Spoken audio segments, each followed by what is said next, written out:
The history begins with the young Prince Hamlet, recovered from his college in England, mourning the sudden death of his father. Since his death, Gertrude, the Queen of Denmark, Hamlet's mother, had married the brother of the dead king, Claudius, who became the new king. Hamlet is suffering for his father's death and is outraged by his mother's new marriage. The tormented prince then receives information from the castle guards his father's ghost would be prowling the place at night, looking to speak to his son.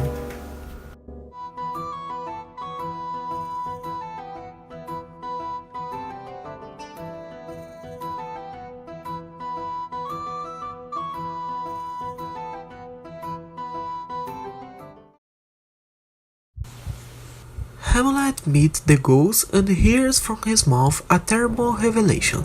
The new king, Hamlet's uncle, had killed his brother and married his sister-in-law.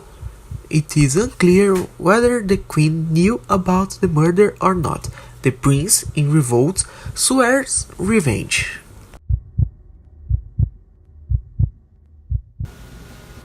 The prince begins to take the behavior of crazy to fools his enemies, giving the impression of being harmless to the new king.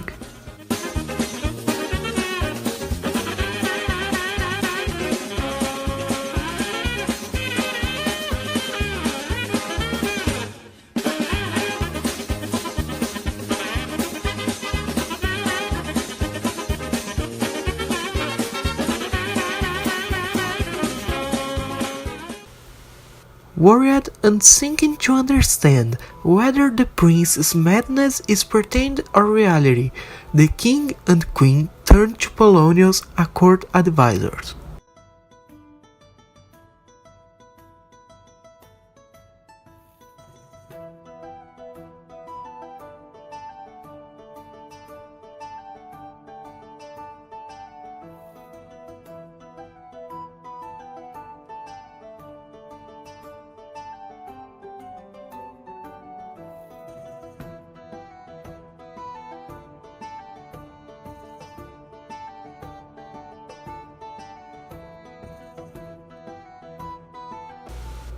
Polonius believes that the cause of Hamlet's madness is unrequited love for his beautiful daughter, Ophelia, and convinces the girl to talk to the prince while Polonius and the king Claudius listen in secret.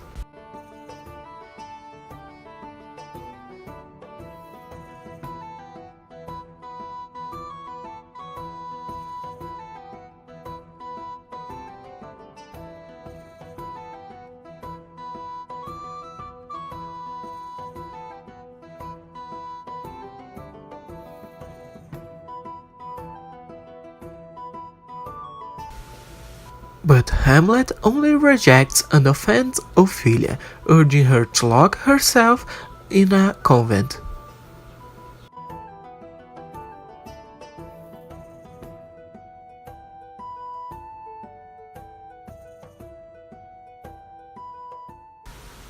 Hamlet remains unsure and fears that the ghost is really his father, so he sets up a test to find out if Claudius really killed the king to take the throne. He calls a troupe of actors to present a play in the castle about a usurper who poisons his brother and marries his sister-in-law.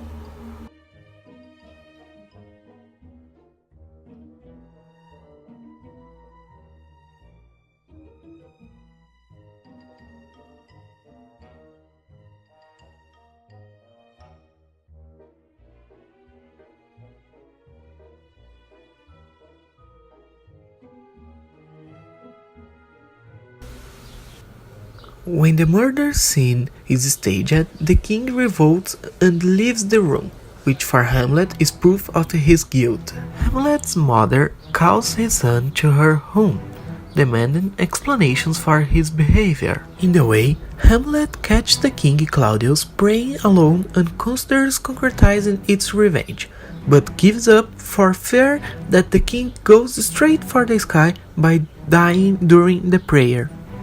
Hamlet argues violently with the queen, while Polonius hears everything behind the curtain. When he cries for help, Hamlet thinks it is the king who is hiding, and assassinates the counselor.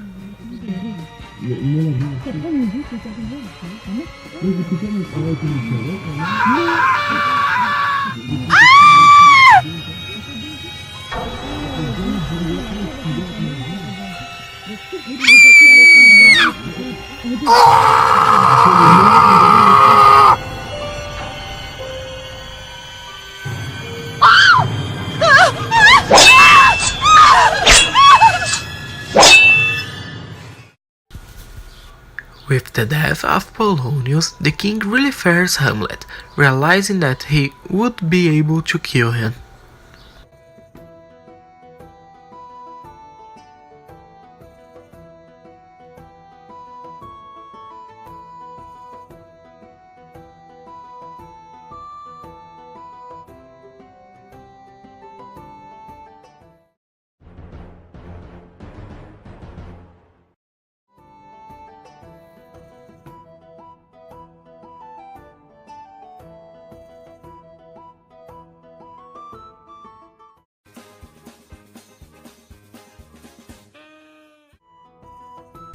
Meanwhile, Ophelia suffers so much from Hamlet's rejection and the violent death of her father that she ends up going mad, walking aimlessly around the castle, singing and reciting poems.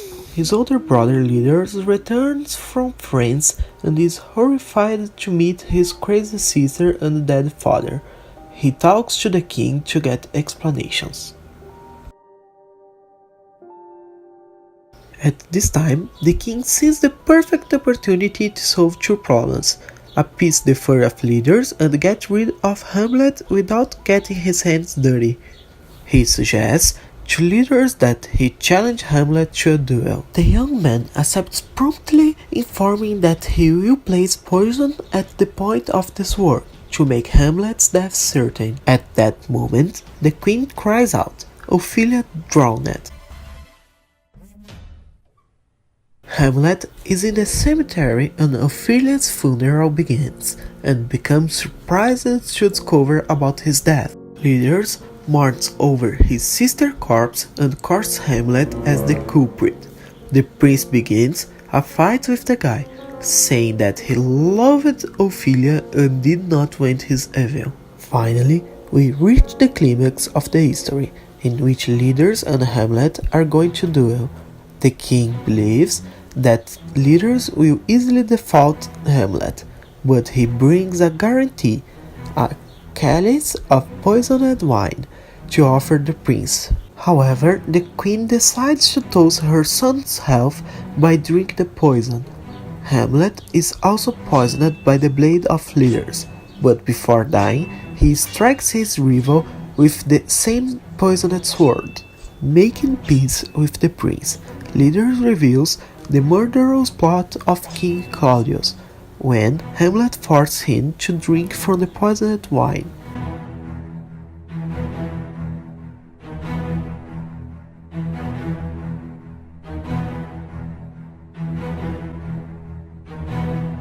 The castle is invaded by Fortinbras, the Prince of Norway, who is shocked by all that destruction.